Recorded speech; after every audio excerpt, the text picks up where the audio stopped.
Hi, welcome back to my channel. Today we are going to see about the life-changing inventions that invented accidentally. The microwave oven Percy LeBaron Spencer was working on. Magnetrons, high-powered vacuum tubes that generate short radio waves called microwaves, when he accidentally discovered microwave cooking. The engineer was doing his job as usual when he noticed that the candy bar in his pocket had melted. Quickly Spencer realized that it was the magnetrons that were causing this phenomenon. By 1945, he had filed a patent for his metal cooking box powered by microwaves. The first artificial sweetener, saccharin, the first artificial sweetener, was discovered in 1878 by Konstantin Thalberg. The Russian chemist was working in the lab of chemistry Professor Ira Remsen when he accidentally tasted some of the chemicals he was working with and realized how sweet they were.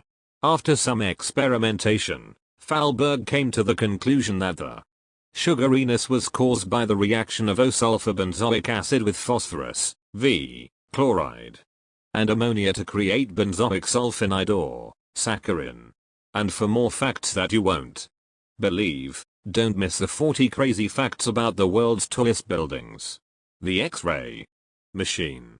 On the 8th of November, 1895, physicist Wilhelm Conrad Röntgen was in his laboratory in Würzburg, Germany, experimenting on a vacuum tube covered in cardboard when he noticed a mysterious glow emanating from a chemically coated screen nearby.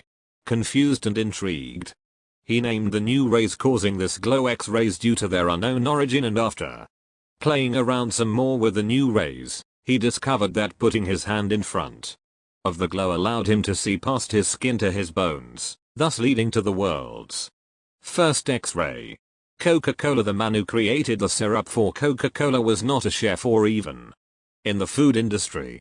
Rather, the soda's inventor was a pharmacist by the name of Dr. John Stith Pemberton, who was seeking to create a cocaine and caffeine-filled alcoholic drink that people with chemical addictions to drugs, including himself, could use to wean off of morphine and other drugs. However, when Prohibition hit, Pemberton was forced to take the alcohol out of his formula, though the cocaine remained for decades, and thus the first bottle of Coca-Cola was made in 1886. Dynamite.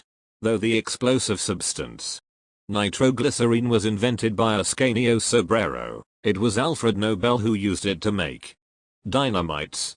While in Paris, Nobel began to experiment with nitroglycerine, and eventually he accidentally found a way to tame the substance by mixing it with kieselguhr, though in the process, many people lost their lives, including Nobel's brother Emil. Viagra. Though Viagra is one of the fastest selling drugs of all time, its current use is a far cry from what it was originally made for. Evidently, when Viagra was in its trial phase, it was actually marketed as a treatment for angina, a heart condition that causes pressure in the chest. And though the drug proved to be ineffective at helping angina patients, study participants did find that the little blue pill was able to increase the frequency and potency of erections. Vaseline. Excited about the possibilities of what could be made with petroleum, 22-year-old chemist Robert Augustus Chesebro decided to head to the town where the product had been discovered to play around with it a bit. While there, Chesebro observed that the men drilling the petroleum would use a byproduct of the process on their skin to soothe and heal cuts and burns, and he turned this observation into the product known today as Vaseline. The implantable pacemaker. An adjunct professor of engineering at the University of Buffalo, Wilson Greatbatch accidentally invented the pacemaker in 1956. When working on building equipment intended to record heart sounds, the scientist used the wrong transistor and discovered that instead of recording sounds, his device gave off an electrical pulse, mimicking that of the heart.